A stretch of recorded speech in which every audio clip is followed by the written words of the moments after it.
Halo, Assalamualaikum warahmatullahi wabarakatuh. Perkenalkan, nama saya Wina Herwina, mahasiswa psikologi dari Universitas Proklamasi 45 Yogyakarta. Di video kali ini, saya akan membawakan materi mengenai fenomenologi kepribadian dari Carl Rogers. Mendengar namanya mungkin kita sudah tidak asing lagi ya teman-teman. Yap, Rogers.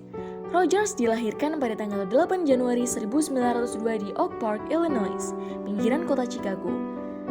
Rogers adalah anak keempat dari 6 bersaudara. Rogers merupakan seorang anak yang cerdas dan dapat membaca dengan baik sebelum menginjak TK. Dengan pendidikannya yang sangat ketat secara religius, serta lingkungannya sebagai anak altar di rumah pendeta, ia menjadi orang yang terisolasi, independen, disiplin, dan mendapatkan. Selain itu, Rogers juga merupakan psikoterapis yang dalam sesi terapinya melibatkan peneliti menggunakan tape recorder di tahun 1940-an. Dengan cara itu, orang mulai belajar mengenai hakikat psikoterapi dan proses beroperasinya.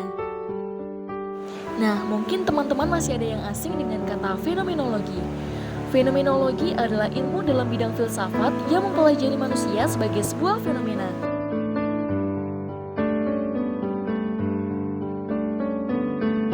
Pendekatan fenomenologi dari Rogers konsisten menekankan pandangan bahwa tingkah laku manusia hanya dapat dipahami dari bagaimana dia memandang realitas secara subjektif. Pendekatan ini juga berpendapat bahwa manusia mempunyai kemampuan untuk menentukan nasibnya sendiri, bahwa hakikat dalam dari manusia adalah sifatnya yang bertujuan, dapat dipercaya, dan mengejar kesempurnaan diri. Dalam hal ini, Rogers memiliki 3 struktur kepribadian. Yang pertama ada organisme, yang kedua ada self, yang ketiga ada medan fenomena.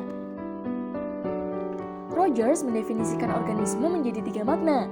Yang pertama, makhluk hidup, makhluk lengkap dengan fungsi fisik dan psikologisnya. Yang kedua ada realitas subjektif.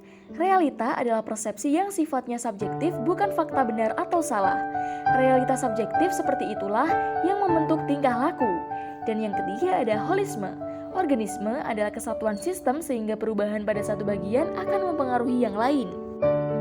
Struktur kepribadian yang kedua ada medan fenomena.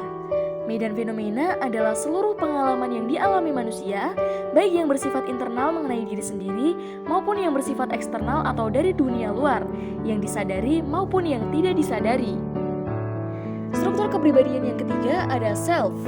Self merupakan satu-satunya struktur kepribadian yang sebenarnya, sehingga self adalah pokok dari teori kepribadian Rogers. Self adalah interaksi antara individu atau organisme dengan medan fenomena, sehingga terbentuklah self. Kesadaran akan self akan membantu seseorang membedakan dirinya dengan orang lain. Dinamika kepribadian oleh Carl Rogers. Yang pertama ada penerimaan positif atau positive regard. Yang kedua ada konsistensi dan keselarasan diri atau self-consistency and congruence. Yang ketiga ada aktualisasi diri atau self-actualization. Penerimaan positif adalah kebutuhan dasar manusia akan penerimaan dari lingkungannya. Penerimaan yang dimaksud bisa berupa pengakuan, kasih sayang, kehangatan, persahabatan, pengagungan, penghargaan, dan lainnya. Penerimaan positif ini terbagi menjadi 2. Yang pertama ada conditional positive regard, yaitu bahwa seseorang akan memperoleh penerimaan positif apabila dia berperilaku atau bersikap sesuai dengan yang diharapkan dan diterima oleh orang lain. Yang kedua, ada unconditional positive regard, yaitu penerimaan positif yang terjadi tanpa adanya syarat apapun. Tidak peduli bagaimana seseorang itu berperilaku, maka ia tetap mendapatkan penerimaan.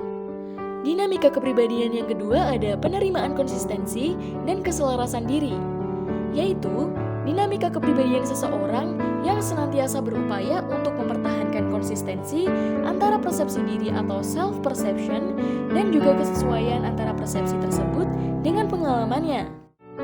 Dinamika kepribadian yang terakhir ada aktualisasi diri atau self-actualization. Aktualisasi diri adalah daya dorong terhadap potensi diri individu untuk berkembang. Aktualisasi diri ini merupakan dinamika kepribadian yang telah dibawa oleh manusia sejak lahir dan akan mendorong manusia untuk mengembangkan diri secara optimal dan menumbuhkan kemampuan unik seperti inovatif, kreatif, dan sebagainya. Nah, teman-teman, setelah kita memahami definisi fenomenologi, memahami struktur kepribadian dan juga dinamika kepribadian oleh Roger, dapat kita simpulkan bahwa fenomenologi kepribadian dari Roger berpendapat bahwa kepribadian seseorang dibentuk dari pengalamannya dari ia kecil hingga dewasa. Dalam teori ini, ia memandang manusia tersosialisasi dan bergerak ke depan, berjuang untuk berfungsi penuh, serta memiliki kebaikan. Manusia pada dasarnya dapat dipercayai, kooperatif, dan konstruktif. Tidak perlu melakukan pengendalian terhadap dorongan agresif yang dimilikinya. Mungkin itu saja yang dapat saya sampaikan mengenai fenomenologi kepribadian dari Carl Rogers. Semoga dapat bermanfaat. Ditunggu video selanjutnya. Wassalamualaikum warahmatullahi wabarakatuh.